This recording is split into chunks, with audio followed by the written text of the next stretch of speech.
Hey everybody, got your old pal Jack Photon here with you, and today we'll be looking at some buried treasures, digging through the past on Dragon issue number 39, with some notes of interest to the modern gamer. Now this is one action-packed issue, I can tell you that much right away.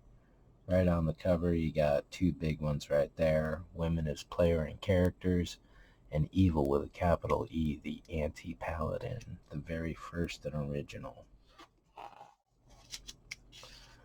So what I've gone ahead and done is print up my own version of the PDF and bound it nice and good for myself.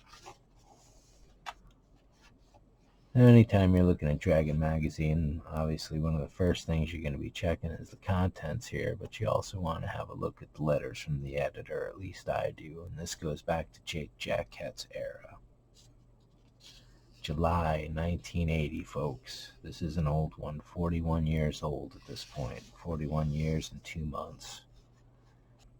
And of course, after your contents and your letters from the editor, out on a limb. So if you think a lot of sanctimonious talk happens only nowadays on social media, go back to the old Out on a Limb and you'll see some fairly furious rants going on.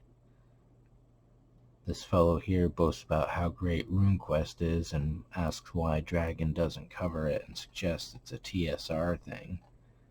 He says, well, I don't blame you for not covering RuneQuest. If you did, you'd lose a lot of money. But they take it all in good stride and say, hey, if you want to see some RuneQuest reviews, write up some RuneQuest reviews and send them on in and we'll publish them. These next two here cover 4 different issues of Dragon overall. This one addresses a letter in 37. This one addresses a letter in issue 37 that talks about 2 different issues of 29 and 24. And these are both talking about issue, where is it, 35, I think it is, right there, Angels in D&D.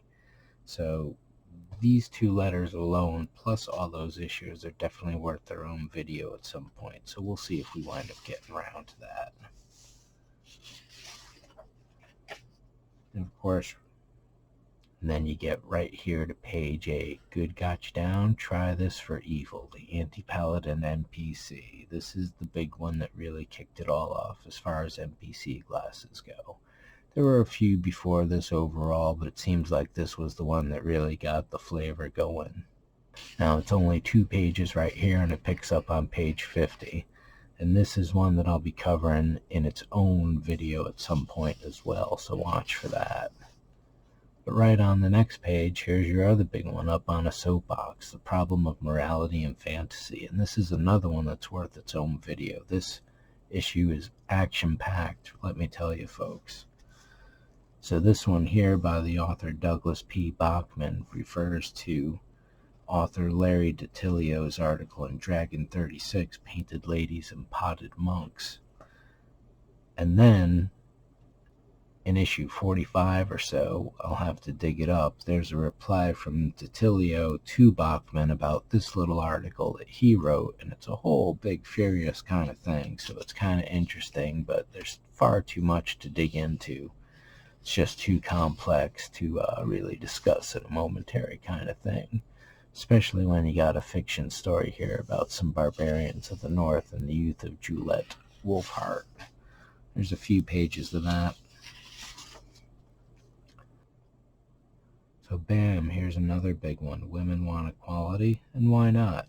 And points to ponder 2 articles about female gamers and their inclusion overall, and how the game originally came out of a tabletop wargaming situation where it's mostly going to be guys to begin with, and then as women discovered the game, they've had to face certain prejudices built into the game system, and from a lot of male chauvinists as well that were playing the game that didn't think women were good enough. And it goes on to say right there that both those attitudes will weaken or disappear with the passage of time. But these are 2 articles that are really worth digging into with their own video, so I think I'll wind up getting back to that as well. This, like I said, this issue just has so much going on for it.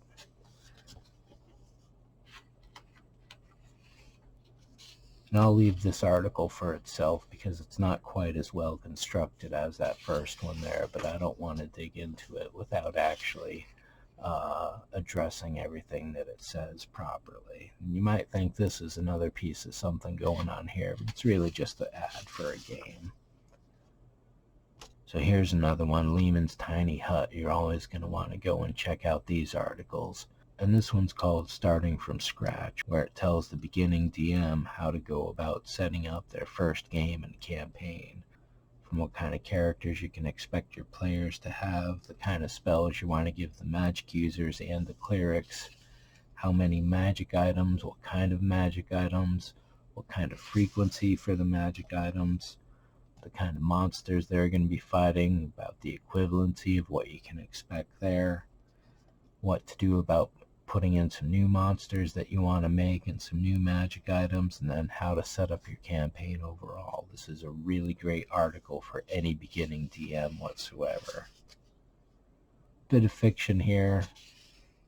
I never really got into the artwork at all, so I never really read it. Could be good, but we're straight on to an article for Dungeons & Dragons dealing with the integration of bows. Apparently that wasn't in there.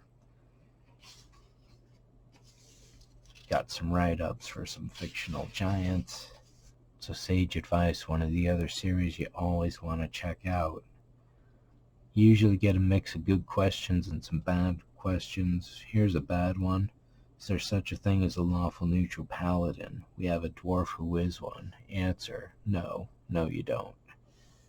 Whereas you got this one, which is a little different. Can a relatively weak magic item, such as a potion in gaseous form, be used to fulfill the function of remove curse?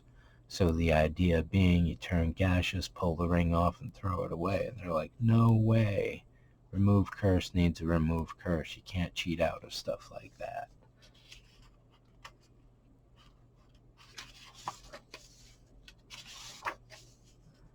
And for those thinking that D&D, AD&D lacked critical hit tables, July 1980, here's a first draft right there. And there's a lot of other Dragon magazines that are going to have this sort of thing as well. When the D30 was first introduced in whatever year that was, that one didn't have a function, so they actually came up with a critical hit chart for that one just to give it something to do, because it had no function. So if you're a gamer of chainmail, D&D, or AD&D, this is a fun little article that tells you some of the basic differences and how they can be changed over between.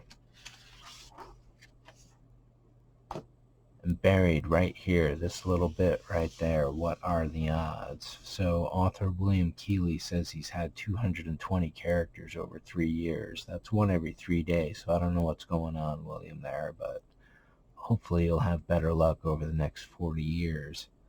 And he says never once has he ever rolled an 18, and then he did the math on 216 dice rolls, the percentages of it happening, and so on here. And this is basically the bell chart curve.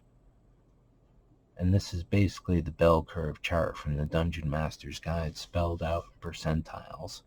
And what it equates to is about more than half the time you're going to roll between an 8 and a 12. And while the author doesn't say, I'm guessing this is a straight 3d6 no reroll, so I'm not surprised you don't roll too many 18s on that system. The Electric Eye. Back in the old computer days of 1980, Dragon would publish the program code, which you would then type into your own computer and hope that it worked on the system that you had. It didn't always, and they caught a lot of grief for it over the years. But for all you computer aficionados, this is definitely something you want to dig into. Bazaar of the Bazaar, yet another massive major series that you got to check out every time you see it in the issues there. Normally it's a collection of random magic items, weirdo stuff like that. In this case, it starts off with Roger Moore telling us how to make a cloud castle. That is, how to capture a cloud, make it permanent, set up walls of force, and then start building stone on top of it. Awesome. We never really had any cloud castles back in our games that I recall. However, this is a really cool little recipe for how to do one in yours. And again, a bunch of random magic items that are always either hit or miss on whether they're good or not. Imperium is not the same as Travelers the Imperium. I'm pretty sure Imperium itself was just a game system in and of itself, as well as a couple game reviews here.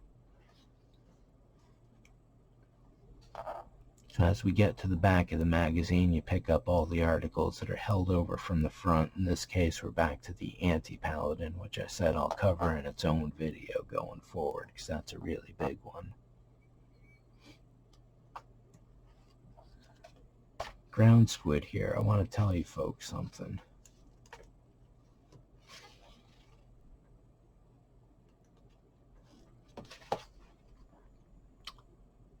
July 1980. You got all these squid legs coming out of the sand. It's a ground squid and eating this guy in here. Let's take a look at Buck Rogers' Unchained Woman, 1980. What we have here is a cyborg that's chasing Buck and the Unchained Woman, in this case Jamie Lee Curtis of all people, and he gets captured by this giant sand squid and eaten. Oh no. So I'm kind of suspecting there's kind of coincidence there, maybe. That's kind of a funny one, though. Then, of course, you're back into your old cartoons. This is, that's a tough one for me to get into there. It's just basically artwork and good old Wormy. And Darlene, you'll know her art from the Dungeon Master's Guide, and she also did the Greyhawk Map. And in this case, for a few issues at least, she had this one-page series, which almost basically comes across as like a romance novel kind of thing, sort of, to me. Trouble in this one is that this poor little princess here is kidnapped by this guy, and every time she asks a question, he just laughs at her. And then the real troubling part, it says, although it rains for 2 days, he doesn't stop until they enter a small grove. So for 2 days, they are riding on a horse like this.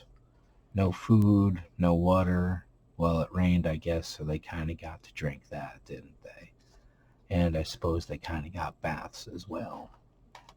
And then to close out the magazine, it's the Missile Mission, which is a top secret game. And this is an interesting one considering it goes back to 1980 and by Mike Carr, of all people. And this game seems to involve the Soviet and the Chinese governments fighting to get some missile technology. So that can probably be applied to all sorts of different game systems, is my bet. And that's what closes the issue out. So a really big issue filled with all sorts of great information. If you want to check out the real history of Dungeons & Dragons and see what was going on at the time, Dragon issue 39, July 1980. Thanks for watching, and may the Force prosper with you.